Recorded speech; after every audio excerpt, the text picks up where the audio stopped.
Hi, welcome back for another episode of Analyze Scripts. We are so excited today to be joined by like a local and Instagram celebrity, Lauren LaRusso, who is a psychotherapist in private practice in the state of Connecticut, where we also practice. And she specializes in extramarital affairs. You can find her on Instagram at Lauren LaRusso, LaurenLarusso, at theaffairconsultant.com. She has a Substack, laurenlarusso.substack.com. And she is in the process of writing, I think it's your first book, right, Lauren? Yes, it is Which my is first like book. so cool and super exciting. So It is. congratulations. Thank you. So you might know her because she is sort of all over the place. It was so cool. I was like on Instagram one day and I was like, oh my God, I know her. Wow, this is so cool. Didn't we have dinner like last year? Yeah, I know. It was so Sure funny. did. And so just to give you a little more background about her, so she has a bachelor's degree in psychology and creative writing from the College of the Holy Cross in Worcester, Massachusetts, and a master's in professional counseling from the University of Pennsylvania in Philadelphia. And she has helped countless individuals and couples process the unexpected and inalterable impact of infidelity on their lives. She uses infidelity as a catalyst to personal insight and growth and works with clients around the world. And like I said, she is working on her forthcoming book called To Help Betrayed Spouses. I believe it's called Beyond Betrayal. Is that the working title? That's the working title, so Cool. it's probably going to change. I like it so far, I have to say. I like the alliteration.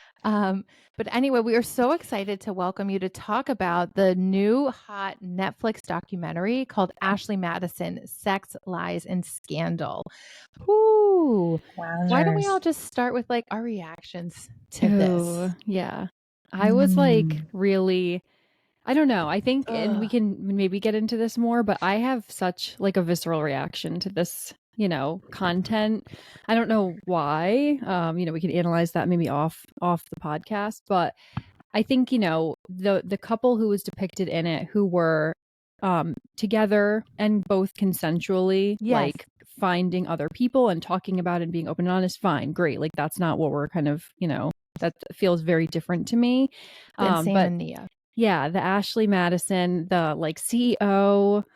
Ooh, like just I feel like watching it being a therapist, I was like, he's definitely cheating. Like there's no way he's not. Right. And then he was. We were like, here it is. This is why to me it felt slimy. So I don't know if you guys felt like it was slimy, but it was hard to watch. Yeah. I mean, I had only heard about Ashley Madison. I'm a huge Bravo-holic. So like on the Real Housewives of New York, like one of her husbands ended up being on the list.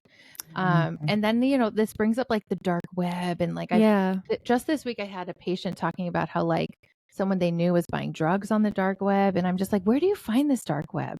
Like what is going on in the world? Like, do you Google dark web? But then like, will I be on a list? Like, I don't understand. Probably. Yeah. Don't do that. But yeah, wow. So that's what I knew about Ashley Madison.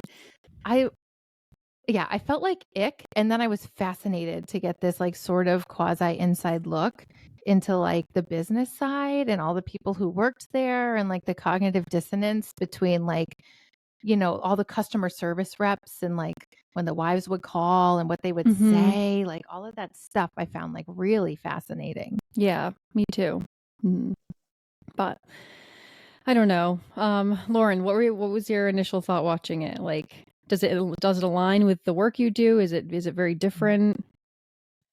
No, I would say though the majority of affairs are not transacting through a site like Ashley Madison. The ones that I predominantly work with are the ones that start organically in the course of everyday life.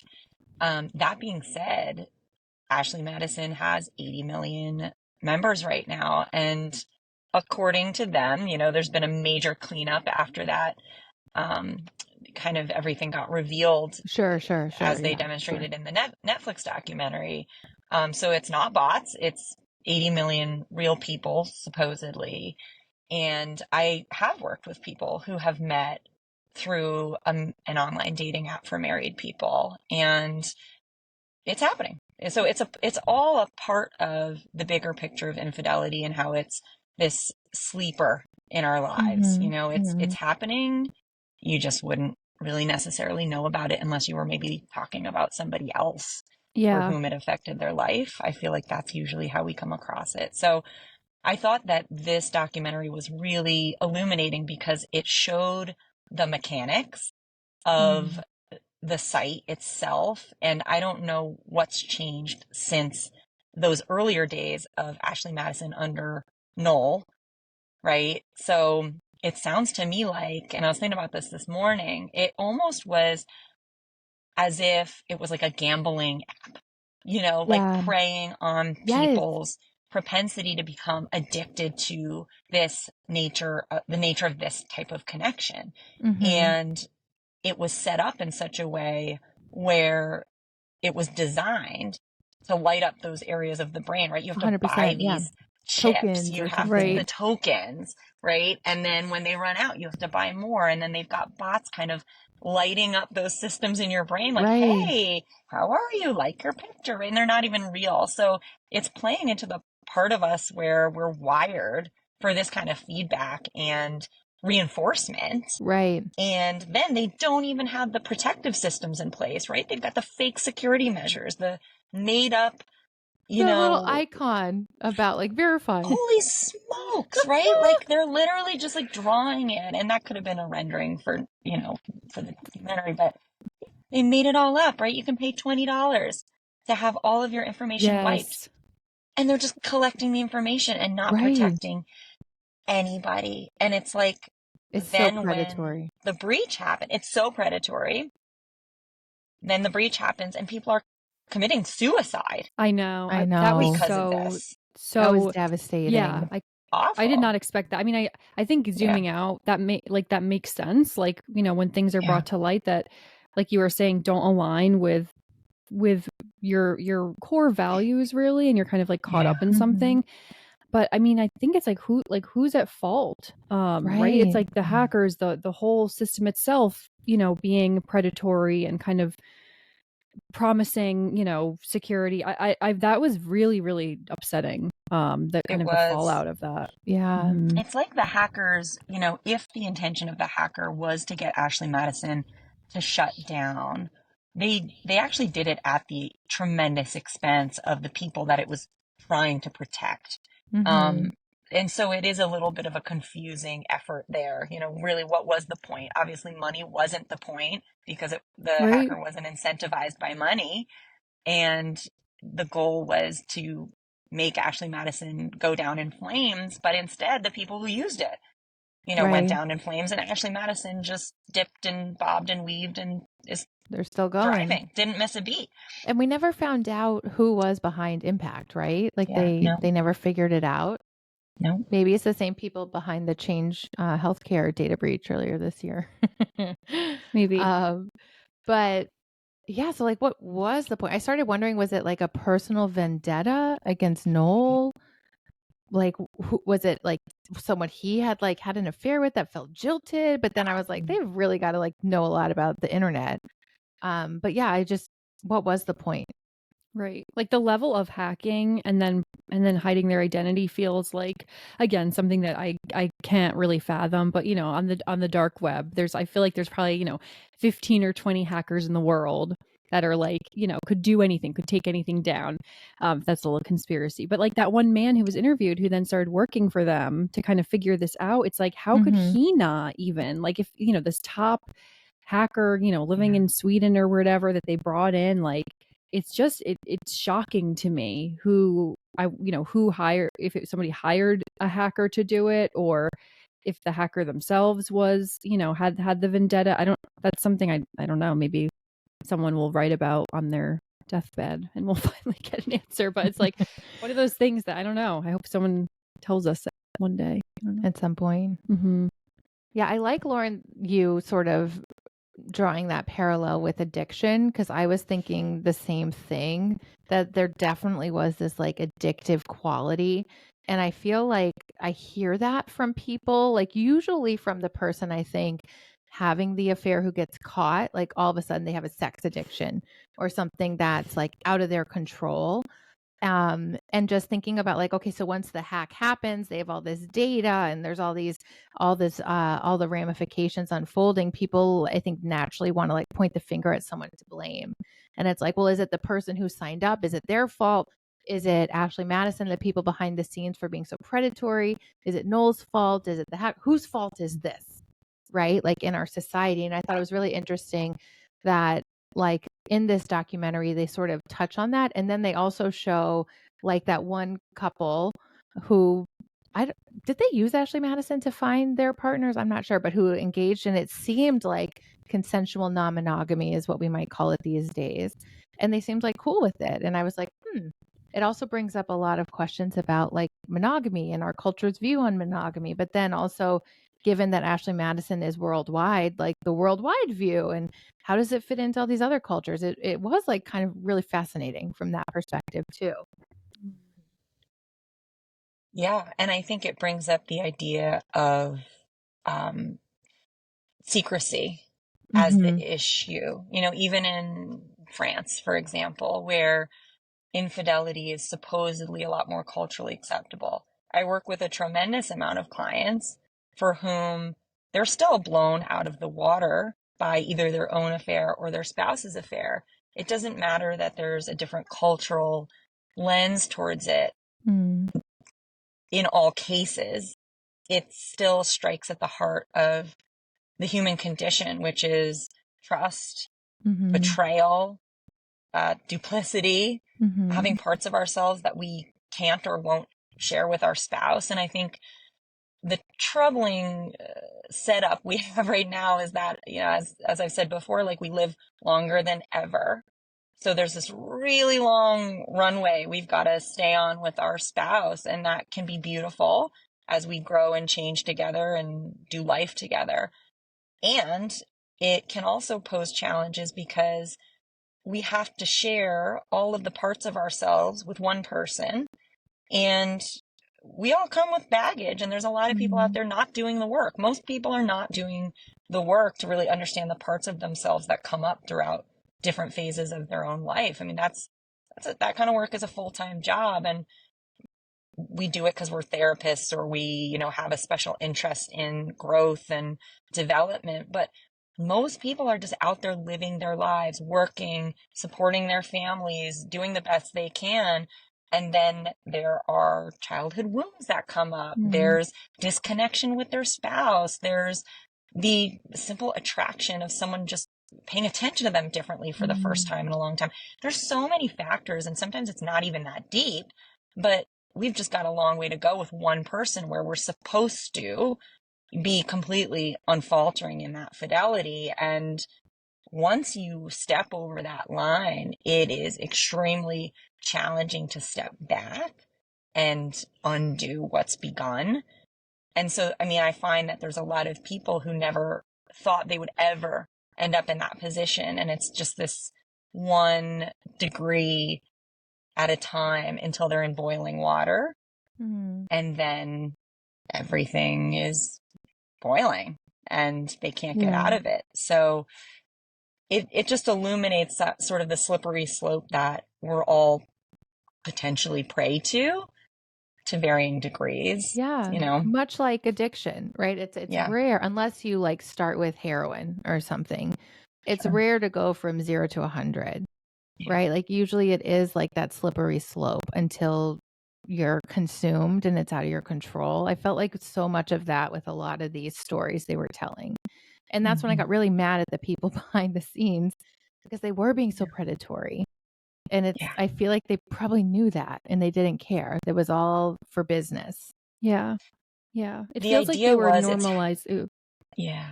Go ahead. Exactly. Yep. I guess what I didn't like about Ashley Madison, the company specifically, was like them normalizing the I would say like the icky part of stepping out, not the, okay, it's hard, you know, as we change, like you were saying, Lauren, and maybe you're not connecting with your partner anymore, you know, sure, normal, you know, maybe you're feeling like you want something different, you're bored. Okay, yeah, absolutely normal. But then that twist of like, you can feel safe that you're knowing that you're, you can feel safe knowing that you're not alone in it.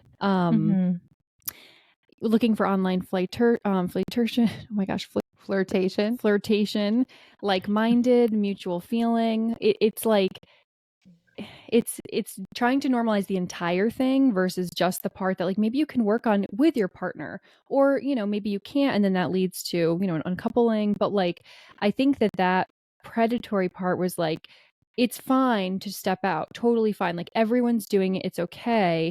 Where I don't know. I think many people would say the betrayal is not okay. The trust part is not okay. The secrecy is not okay. But yeah, it's normal for things to change in your relationship. But like try to do this first as a therapist, thinking of that. But like you made a really good point, Lauren, with like a lot of people, I think we're privileged to like be in this industry or know, tips and tricks and know what's out there for help, and a lot of people don't. So they do see things like this and they're like, oh yeah, like okay, so it is normal, I can do this, and then they get into the boiling water and are like, I can't get out, and maybe I don't even like this, and my life's gonna blow up, and I actually like my life. Right. Exactly. Yeah, their lens was, this is happening anyway, so we're gonna make money off of it, capitalize on it. Yeah, but 100%. They took it to another level where it wasn't just a platform where organically, even though they said it was organic, people were just there to meet other people. It was definitely set up to engage people as if it was a drug dealer, right? Yeah. It's like, you met me on the street corner, now you're in, right? And we're all in the crack house together. I mean, it was this icky, sort of self-reinforcing platform. So yeah, they're right. Infidelity has been around since the beginning of time, and it's never going anywhere. It's one of the things that we can rely on in society.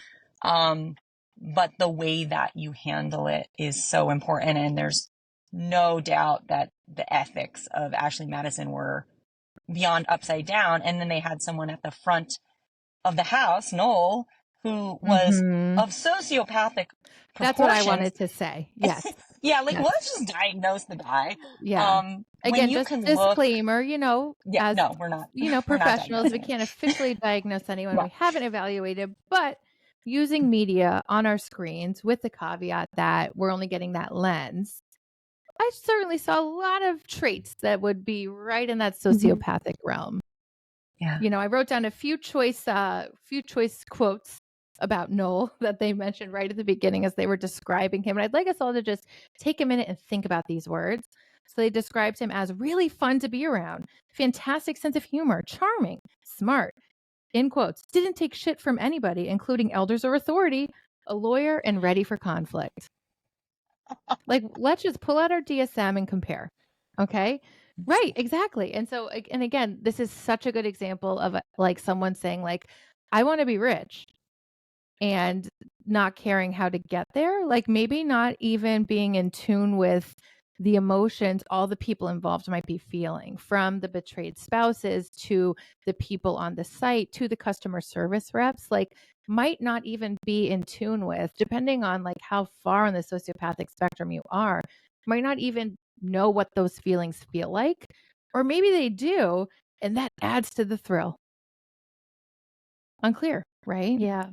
I think it was funny, a lot of the people, Noel and then that other gentleman who was interviewed, really spoke about making like the margaritas. Yeah. Just, like infidelity is great, but not for me. Not for me. And I think that was just, again, like this interesting twist about, they talked about the marketing, they talked about how they really, they just the commercials, they really went for it and saying that this is fine and normal. And then everyone at the top, because it's all based on secrets, and so is Ashley Madison, like, but we would never do that. So we're, the moral and the ethical people here telling you that it's okay, just like but you also are. like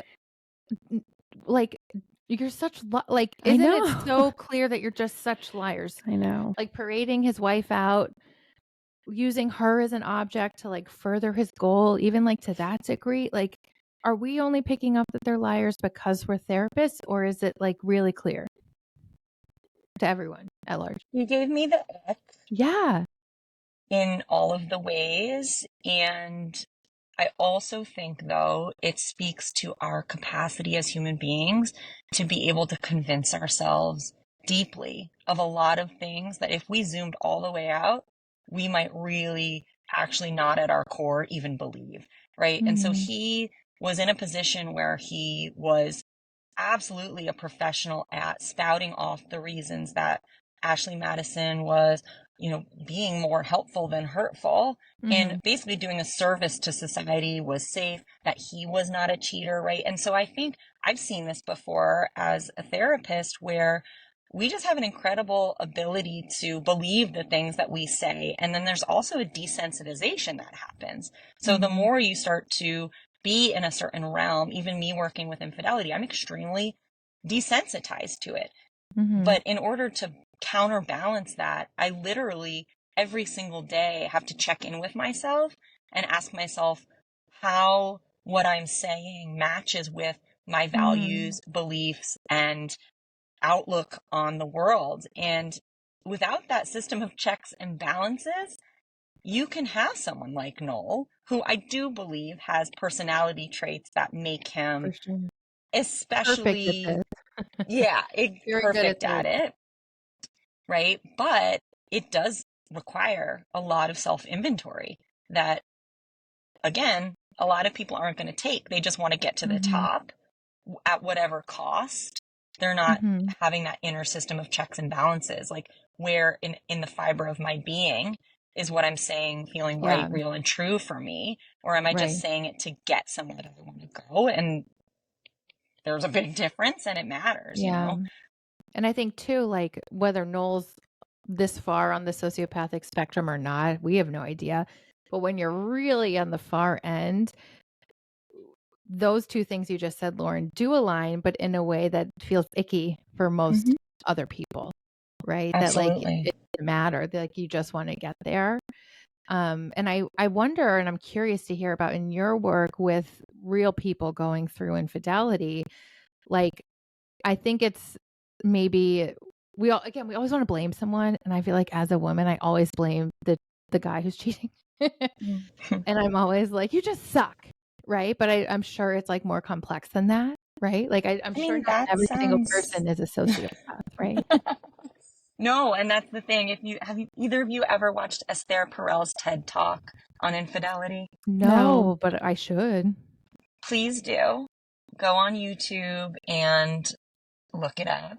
And she basically says, that millions of people can't be sociopathic, right? And so there's something else going on here. And the something else is the complexity of the human condition. And that's part of why it becomes so challenging to make blanket statements about infidelity. It's part of why no-fault divorce is so popular in states now, because it's like, who drew first blood, right? Is someone who's been emotionally abused and neglected in their marriage at fault, or is the infidelity at fault, right? And so when you are perhaps in a marriage where you are so disconnected, you're so beaten down, your self-worth is so low, you're emotionally, physically disconnected, and maybe even neglected and abused by your partner. Now, this is an extreme, but it happens all of the time. You stop caring, right? You stop caring about hurting that other person because you are so hurt. And the idea of reactive abuse is real, right? When we feel that we are being misused or abused in our own lives, we may react in ways that are abusive towards that other person. Not the same as saying that it's right. It's more just observing what can bring a person to that place. So then when we make a blanket statement about, everyone's broken who cheats, well, let's go deeper. Let's look at the source. I don't agree with infidelity because it's so hurtful and the betrayal is traumatizing. But at the same time, we can't say the same conditions for every single person who gets there. It really does require a unique look at the circumstances for that individual. And every situation really is different. There's no one size fits all. Yeah, it really highlights that there's good and bad, right and wrong in everyone. It's so tempting to say, you the cheater, you're wrong. The one who got cheated on, you're right, or you're the victim. And sometimes it is that black and white, but I'd imagine more often than not, it's not. And again, this documentary also like really highlighted that. It does. I also think it's interesting how it highlighted every couple stayed together. right? And not that there were so many couples in the documentary, but, and one, obviously, unfortunately completed suicide. So, but I actually imagine they might have stayed together if he had lived, because she discovered stuff.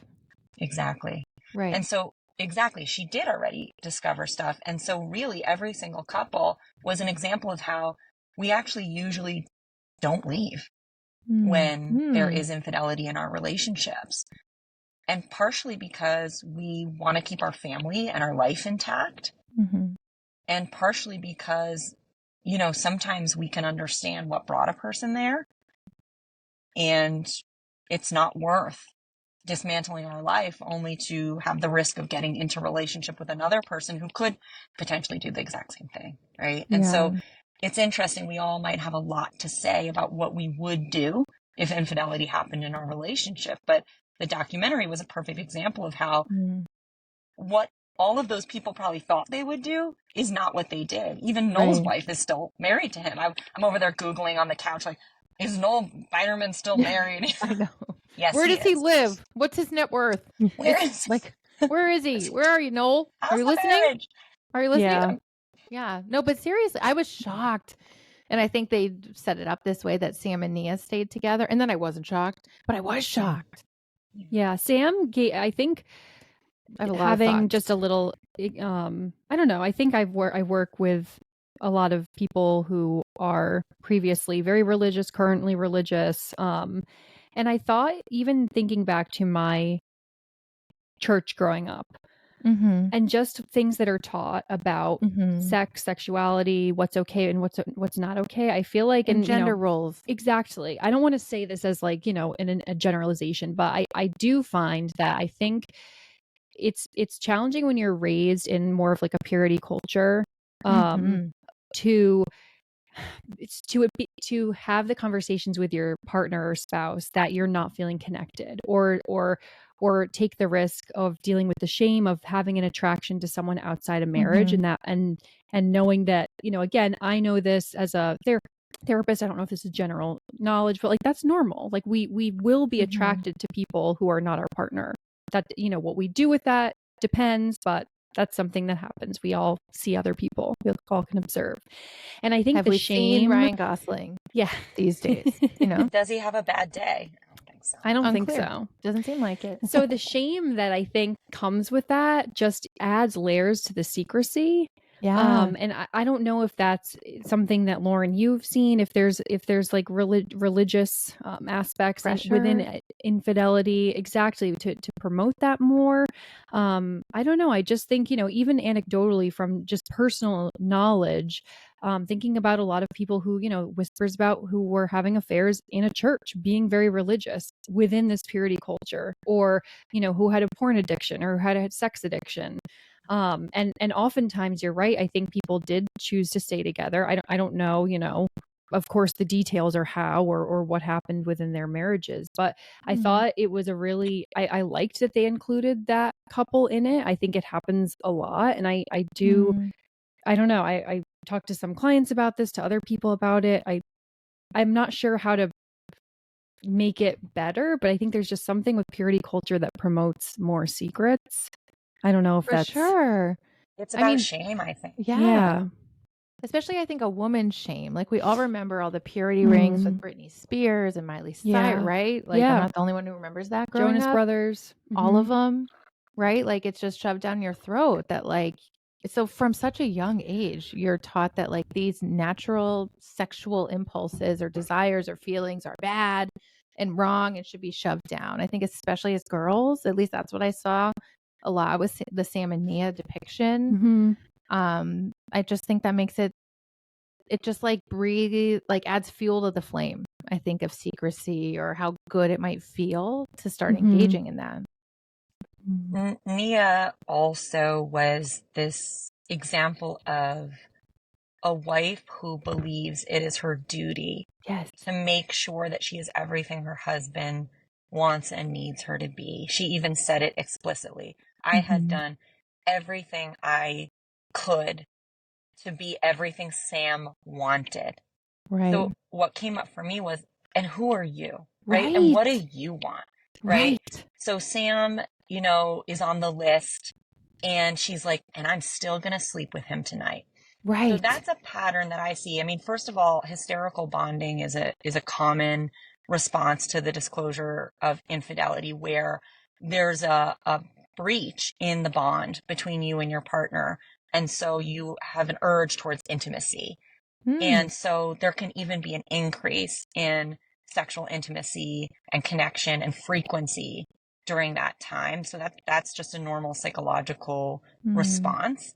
But what was really impressing upon me was that I wanted to know who Nia was. Like, what do you want other than what Yeah. Sam wants? Right. And other than being a perfect wife who gives your husband sex, even when you are reeling in your own pain, and who sits behind him as he makes that bullshit video to his followers where he's like, and she's forgiven me. It's been 4 freaking hours, I guys. know. And Or she's the already video where forgiven me. he took the pregnancy Right. test. That gave Yeah, me well, the that's biggest like, ick. just no. Like, just no. No, But I mean, just that no. just, I think, speaks, that's a character, I don't know what to say. Trait, pathology, ick, like, to me that spoke like huge volumes as to And like, to no the wonder addiction piece. Sam is like this. Yeah, I think It's the he kind attention. of, yes. So he was feeling, like he said in other words, like bored, not like himself, disconnected, kind of flat, I guess I would say. And then kind of stepping out, it seems like gave him that kind of excitement again. And Dopamine. he was only able to like stop that then when the blog was kind of blowing up and they were getting this new attention, right? And we see this all the time with like Instagram or TikTok, and then, oh, you get you get that little hit of dopamine, Yeah. and oh, everyone's watching this video. And it's so interesting thinking about it on the addiction, science, with how that's all hitting your brain at the same receptors, I would Right. imagine. So he was then getting that hit boost, dopamine from now the blog and all of this attention and fanfare, and they were put on this pedestal. And I would imagine that he was probably getting that from partners, and the Before. website itself with the Yeah. likes or the winks or whatever they, do on Ashley Madison. But I thought that was telling when he was talking about his boredom and then being able to kind of stop once the blog took off. Well, and what's interesting about the whole addiction kind of metaphor likeness that we're talking about here, Sam could only change once he actually hit rock bottom. And when it comes to addiction treatment, there is that idea where until you kind of literally are forced to face the reality of all of your own demons, you're always going to have that little bit to hide that's still keeping you safe from yourself. And we saw that early video of Sam with Nia behind him. She's already forgiven me. I'm super wrong. I'm super sorry. I never had an affair. I didn't actually do anything, guys. I didn't do anything, guys. I was just on the website, and she's forgiven me, which, by the way, let's talk, about religion and the idea of false forgiveness. Forgiveness where we give it because we're told that it frees us. No, it does not. Forgiveness is earned, and it is earned by changed behavior and that person demonstrating ownership of their own choices and living into those values to not hurt you again. Forgiveness isn't just doled out like, cookies at a school function. Like, let's chill with And forgiveness. I would caution everyone who's being pressured to forgive anyone to really think about, is the person demanding forgiveness from you? Have they taken any authentic ownership? Are they showing any authentic remorse? Do they want to change? If not, you don't owe anyone that. Like, I wish we could move away from that in our culture. And that for them, I think, was very religious, right? So it's that idea of forgiveness as sort of like the absolution and wiping the slate clean. Yeah. There was not forgiveness that early. That was complete bullshit. That being said, he still was being duplicitous and he knew it. Right. And so it was only until his brothers started attacking him on text that he was like, I have to come clean.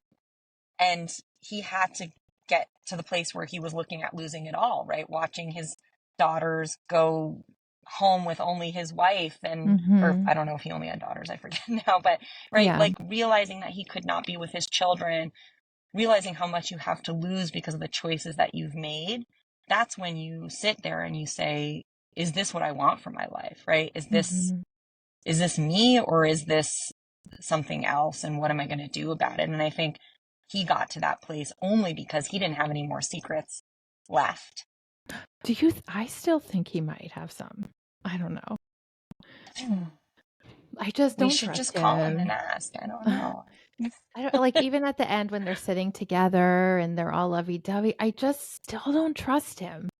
And I think that speaks more about my stuff maybe, but like, I don't like, how do you trust again after something like that?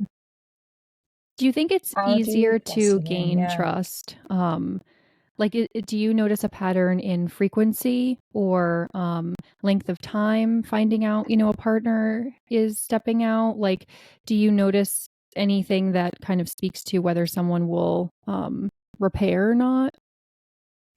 Can you ask that question again? Like what? Yeah. Like, are there predictive factors sort of Yeah, like, in like say someone, I've had It was 5 one time. partners, or there was a one-time sexual, contact, I was or there drunk was, or yeah, like can you tell, does anything predict that, or Whether the couple's able to yeah, repair or not?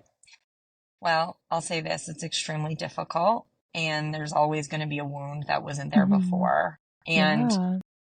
I would say it usually takes more effort to repair on the side of the person who has been betrayed than it does on the person who's been the betrayer. I find in my work that the person who's been betrayed wants so badly to find meaning and, growth in the calamity that's happened that they end up sometimes being the change agent. They end up really kind of fostering and facilitating the change and growth for the couple. Not always the case, but I just find that a betrayed spouse is often trying to figure out how to live with this thing. And what we know about being a human in the world is that when we can find meaning in something that's happened that's generative, that's where we find our resilience and our ability to heal and move forward in our own lives. And I find that generative capacity to be oftentimes brought from the person who has been betrayed. So some couples just don't do any of that generative work. The infidelity is discovered. They don't really have it in them to look underneath it, have those communications, and they don't really actually meaningfully heal and make something better because of it. They just keep going and they limp along for the rest of their days. That is extremely common because, again, as we were talking about earlier, not everyone has the tools or capacity to be generative when there's been a loss or a destruction in their life. And then there's other couples where they use it as a platform for understanding parts of each other that previously had been kept from each other. And that's sort of the best case scenario. And I think that couples who go on to thrive after infidelity are the ones who become closer because of it. They wish that hadn't had to have been the reason that they kind of broke through those barriers of being asleep behind the wheel or not really knowing each other properly or not knowing themselves properly. But sometimes it does sort of shatter what was there before. And then you have a choice. Are you going to, get to know each other anew in light of what's happened and create something new together that also corrects maybe some of those vulnerabilities that were there before? Or are you, going to part ways, or are you going to limp along? So there's a lot of different ways people move forward, and it's not always with a great amount of healing, but best case scenario is that it is formative in a positive way for the couple. That makes sense. But there's no, I guess, just to go back to your original question, there's no connection between the length of the affair or the amount of it and the ability for the couple to heal. I mean, I've worked with couples where an affair has been the majority of their marriage and they still stay together and, grow and heal after it. And then I work with couples where it was a one-off and they can't make it. And I think that just speaks to how it is so complex and gray. Yeah, exactly. And based on each member of the couple's own stuff probably too.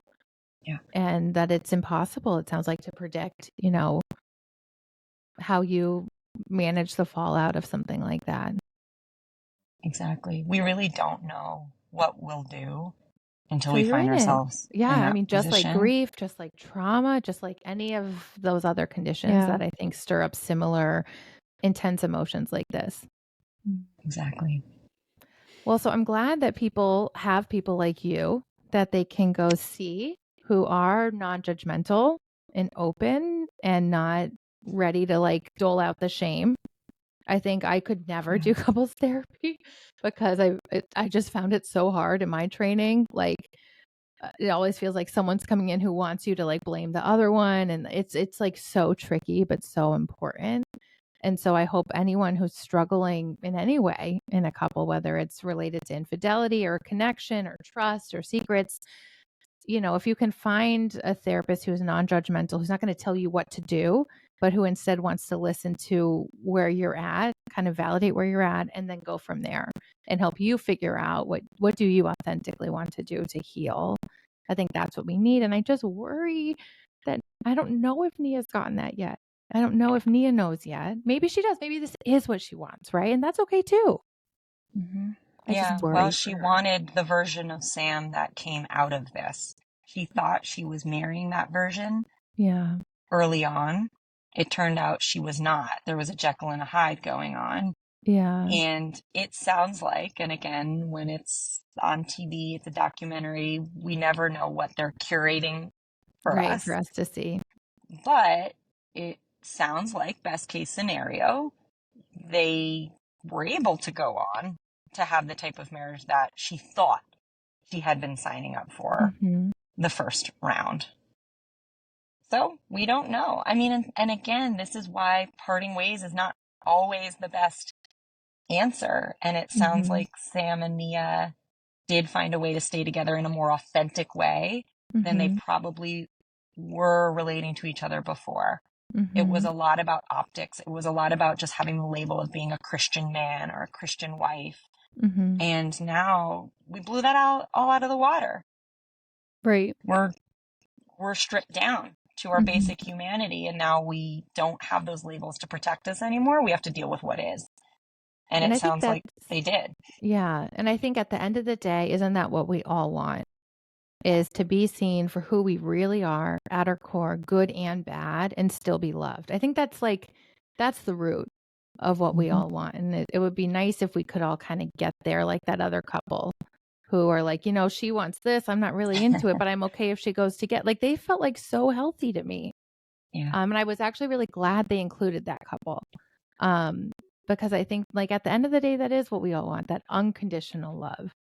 But it gets real hard when there's secrets and betrayal. And it's just fascinating to think about, like, is it a chicken or the egg kind of thing? Yeah. Like what comes first? Yeah. Well, and not every couple can do what that open couple could do, because when a partner wants and desires something different than what you want and desire, that's extremely threatening to you and to the couple itself. And so it requires a certain kind of openness and vulnerability together to say, you can go get that elsewhere. That's not for me.